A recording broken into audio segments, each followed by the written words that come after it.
Hi, I'm Lisa Hein, author of the book, I'm Doing the Best I Can, They Won't Always Be Cute and Adorable. It's a great parenting resource for today's parenting.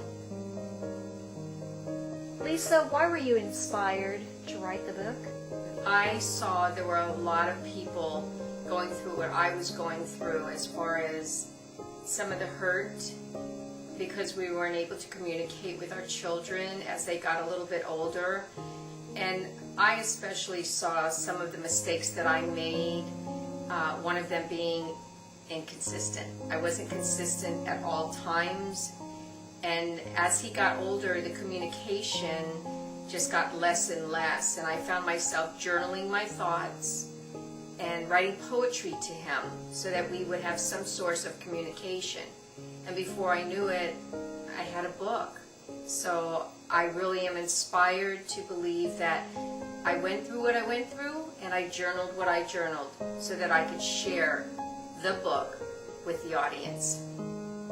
Why should parents read this book? Basically, the book deals from what I went through as a single mother through the time he walked out the door leaving for college. So it's a book for all ages. If you have a small child, it's great to read it from the beginning. If you have a child in middle school, maybe the first 3 chapters won't be applicable. But the book deals with parenting and how important it is to start being consistent and setting boundaries right from the get-go. Because right from the get-go, our children are very demanding as babies. We have to nurse them, we change them, and whenever they cry, we're right there. And that's where that process begins. So we have to learn how to set our boundaries because we want to do so much for them. How has the role of a dad changed over the years? I think the role of the father changed a lot because I can remember when we were children back in the 50s, the dad was the main source of punishment. When your father got home, if you messed up during the day, your father, if ands or buts, he was the one who took care of the punishing. And mothers like to say, wait till your father gets home. And it's funny because I found myself saying that one time and I retracted because I knew how fearful that was for me when I was a child.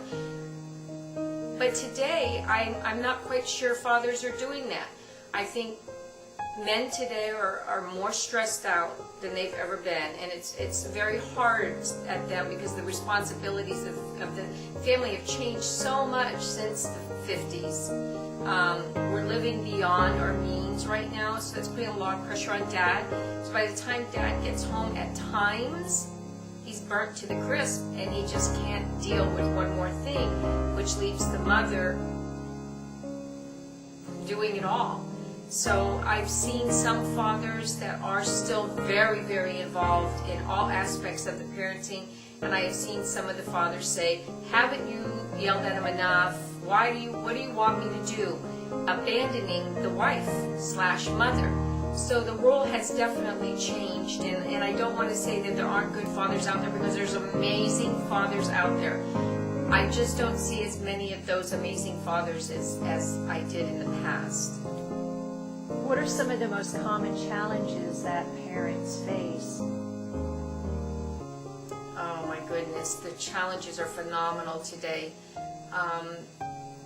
We're dealing with so many different outside issues that are being brought into the home through media, through outside, just the outside world, what other children are getting, are allowed to do at such a young age. And we're trying so hard to keep our children in the church, if you go to church, try to keep them stable, try to inform them of the things that are and are not acceptable in our family, and we try to set the boundaries. And the world is so good at knocking those boundaries down, letting them think that all of the stuff that we're trying to keep them from doing is so much more fun. And so of course they're inquisitive and they want to know. You have to stay on top of it 24/7. I'm really sorry, I wish I could say you can only do it on Monday and Tuesday. But right now, with the world being as strong as it is, our children are facing so many different dynamics. What additional challenges are brought to the table when you're dealing with a blended family, a stepmother, a stepfather? Well, I really think that it's important that before you decide to marry one another and bring in the blended family together, that everybody knows each other and everybody is comfortable with each other. I think it's important for the man to step up to the plate and show that, no matter what, he and the children's mother, or the mother and the new father, the father, whatever the dynamic is, that we are a team. And even though I may not be your birth mother or your birth father, respect is respect. I am the adult here. We will learn to communicate properly and openly. I think it's just really, really important that you come in with everybody being on the same page. Because if the mother discredits the stepfather as that these aren't your children, he will be treated like an outsider with as much disrespect thrown at him as possible. But if the mother chooses to bring a new man into these children's lives and pulls it all together and they start out on the same page together, I think you'll be a lot more healthy than just abandoning each other. Or if a new woman comes in, if the mother had died or for whatever reason, a divorce or whatever, and you bring a new woman into your children's life, they immediately are going to say, you're not my mom, don't try to take my mom's place. But if the father and the new wife, or while they're dating, she's able to build their trust and their respect, then I think you'll be all right and you'll have the healthy family that you need. When is the age and the manner that's most appropriate to address sex, drugs? Well, that's one of those double-edged swords, because I know that they're teaching them about drugs and alcohol in, I think it's the 4th or 5th grade now. That kind of scares me, because what we're doing is we're taking the innocence out of our children and we're forcing them to get into the adult world at a time where they shouldn't be. But then again, if you don't do it soon enough, we have to be realistic. There are children in middle school who are already having sex, who are doing drugs, who are drinking. And so we don't want to have our children get caught, like a deer in headlights of saying, oh my gosh, what are you doing? And having those kids maybe talk them into trying it.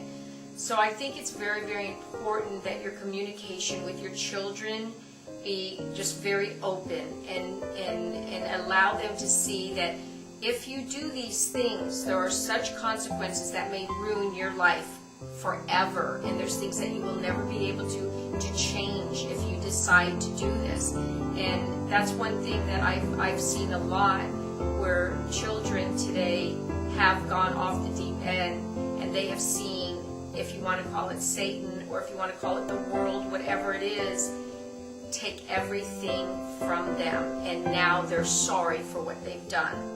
So do it in a manner where it's educational, not don't do this because I said, because whenever you say that in that fashion, children are absolutely ready to just bounce on it, because rebellion is so strong.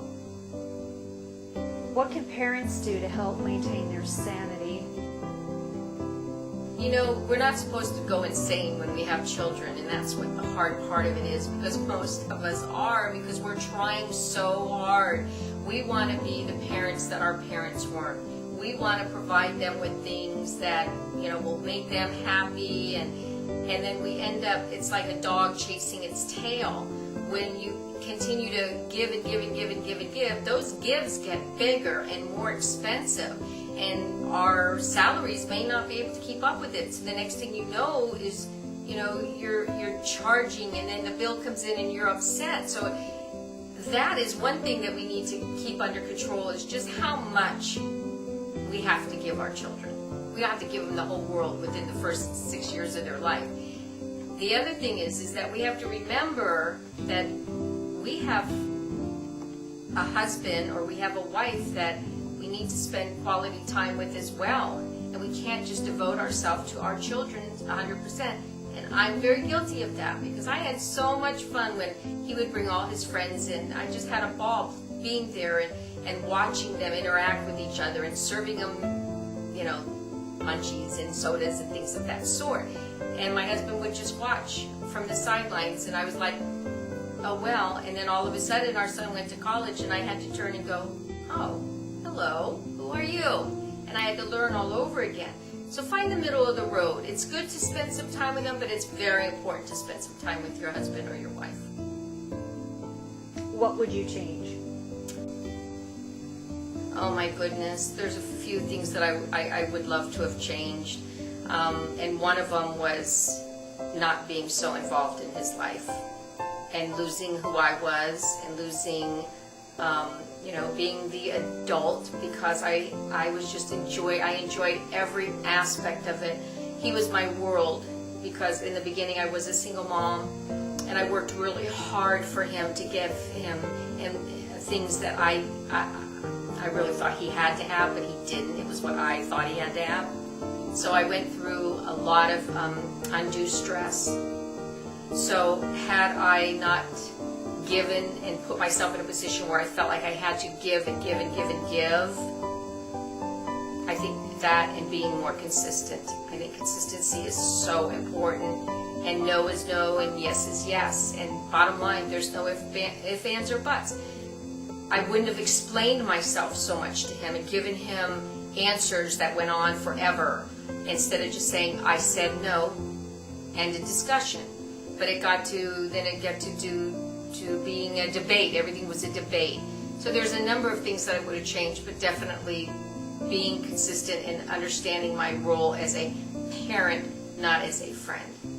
How has your faith played a role throughout the years? Big time. My faith has been so important.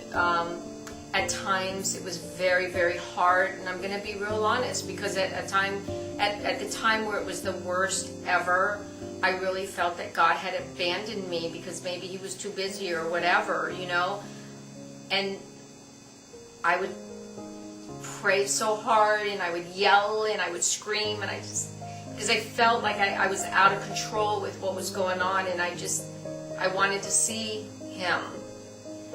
And it wasn't until maybe a few years later that I understood, and I realized he brought my son home every night when I didn't know where my child was, and I didn't know what he was doing or who he was with.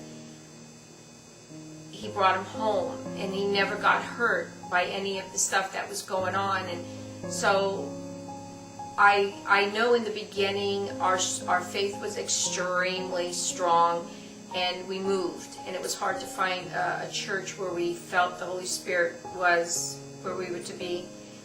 And so we stopped kind of going to church for a while, but that was the worst mistake I've ever made, because at a time where he needed that foundation, I kind of dropped the ball.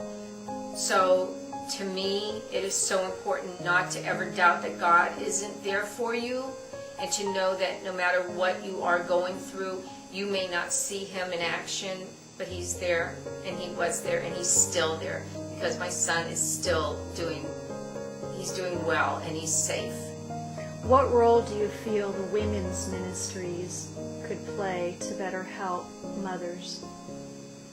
The women's ministry in every church, large or small, is the most important avenue that we could go down. I mean, to me, mothers helping mothers, it's like I always tell the younger children, why do you think God put elders on this earth?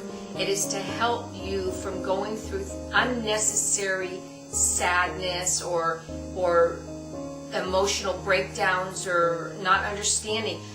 We can learn from each other, most definitely, and especially in the church where women are so seeking. They're so sensitive to the Holy Spirit and trying to figure out who they are, what they want to do.